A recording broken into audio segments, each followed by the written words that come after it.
আসসালামু আলাইকুম। ওয়ালাইকুম আসসালাম। কেমন আছেন? জি আলহামদুলিল্লাহ ভালো আছি ভাই। ভাইজান বেচাবেচি চলছে কেমন আপনার?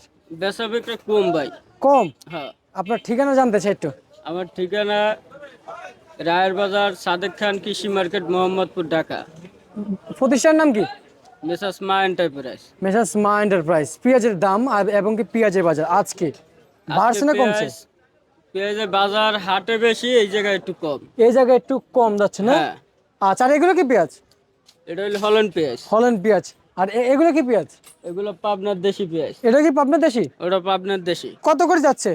পাবনার দেশি 50-51 এরকম বেশি ভাই। 50-51 যাচ্ছে। ফরিদপুর জেলার পেঁয়াজ কেমন দাম যাচ্ছে? ফরিদপুরে একটা আছে, এটা বেচতেছি 47-48। এটা। হ্যাঁ, আচ্ছা, আর হল্যান্ড হল্যান্ড হল্যান্ড পেঁয়াজ বেচতেছি 35-38-40 এরকম। এভাবে বিক্রি করতেছেন? হ্যাঁ, আচ্ছা আচ্ছা আচ্ছা। আমরা যদি বলি সামনে পেঁয়াজের বাজার কি একটু বাড়ানোর সম্ভাবনা আছে ভাই? পেঁয়াজের বাজার হাটে তো বেশি, এখন এখানে দাম একটু কম, সামনে বাড়তে পারে। বাড়তে পারে না? হ্যাঁ, আচ্ছা আচ্ছা আচ্ছা, বুঝতে পারছি বুঝতে পারছি। আজকের এই বাজারে আলু কত করে চলছে?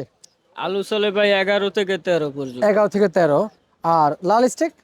লাল স্টিক 11, 11.5, 12 এরকম বেচতেছে। আচ্ছা, আদা কত করে বিক্রি করলেন?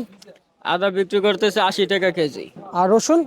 আর রসুন 75-77, 175-77 এরকম। এভাবে বিক্রি করতেছেন না? হ্যাঁ, আচ্ছা আচ্ছা, মেসার্স মা এন্টারপ্রাইজ থেকে নিত্য প্রয়োজনীয় বাজার তালিকা আমরা জানিয়ে দিলাম। আর একটু কথা বলবো ওনাদের সাথে। ভাইজান, আলু বিক্রি করে কি দাম কি পাবে না কৃষক? আলু ভাই এখন পর্যন্ত দাম হইতেছে না বুঝছেন, 11-12 এইভাবে চলতেছে দীর্ঘদিন পর্যন্ত। পর্যাপ্ত পরিমাণ কম রয়েছে আলুর দাম। হ্যাঁ, আর পেঁয়াজের বাজার তো তার মানে কি আমরা কি ধরে নিব সামনে আর একটু বাড়বো না? পেঁয়াজের বাজার বাড়তে পারে আমদানির উপর সবকিছু ভাই। আচ্ছা আচ্ছা, বুঝতে পারছি। আপনাকে অসংখ্য ধন্যবাদ আজকের খবর জানিয়ে দেওয়ার জন্য। মেসার্স মা এন্টারপ্রাইজ থেকে নিত্য প্রয়োজন যে বাজার তালিকা ছিল সেটাই কিন্তু জানিয়ে দিয়েছি।